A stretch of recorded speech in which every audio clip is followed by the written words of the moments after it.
I've mentioned solfege here and there in previous videos. It's led a lot of you to ask, what even is it? Well, let's just say when you read, you begin with ABC.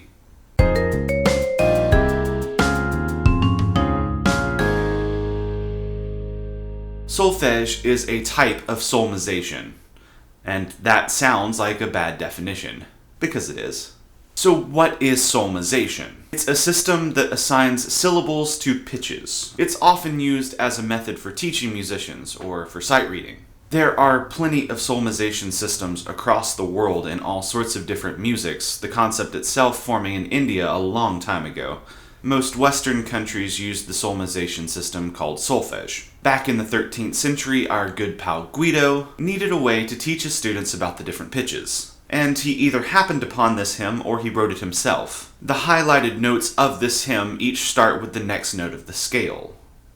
Very handy. This gave him ut, re, mi, fa, sol, and la that he could use to teach scale degrees. And as time went on, we changed ut to do and we added either C or T as the 7th scale degree. We also added some syllables for accidentals. If they are sharp, it's D, Re, Fi, Si, and Li, and if it's flat, it's Ra, Me, Se, Le, and Te.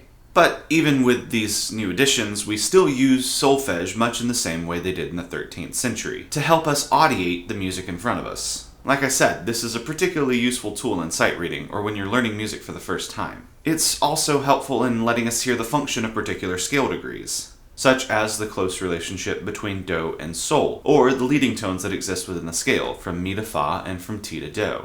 Currently, there are 2 types of solfege. Well, it's kind of more like 2.5.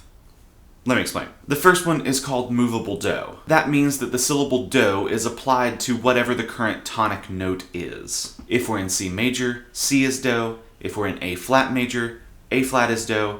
And if we're in F triple sharp major, F triple sharp is do. And nobody asked for it, but here's what F triple sharp major would look like. The advantages in this system of solfege is being able to distinctly hear the scale function in each key, and the fact that the syllables remain the same for each scale function in every key. We can also apply these syllables in a minor key. Again, if we're in C minor, C is do, A flat minor, A flat is do, but we would use the syllables do, re, mi, fa, sol, le, te instead. Or ti if we're in harmonic minor. Or even la, ti, te, le if we're in melodic minor, but melodic minor kind of never made sense anyway.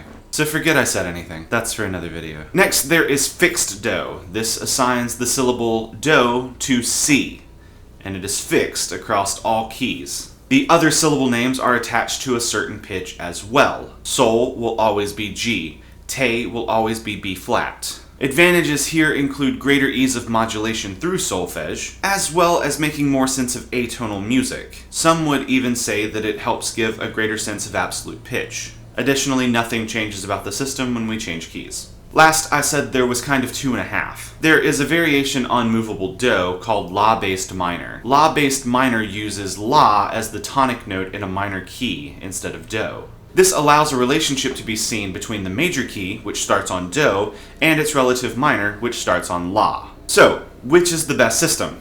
I certainly have my opinions, and every musician who uses solfege and swears by it probably has a really strong opinion on it as well. It could even start a fight in the comments. Who knows? Thanks for watching this episode of 2-Minute Music Theory. If you enjoyed this video, please like, subscribe, and turn on notifications so you don't miss an episode. Also be sure to check out my other channel, Jesse Strickland Music, which is home to all of my compositions. And if you're the kind of person who uses social media, be sure to connect with me over there.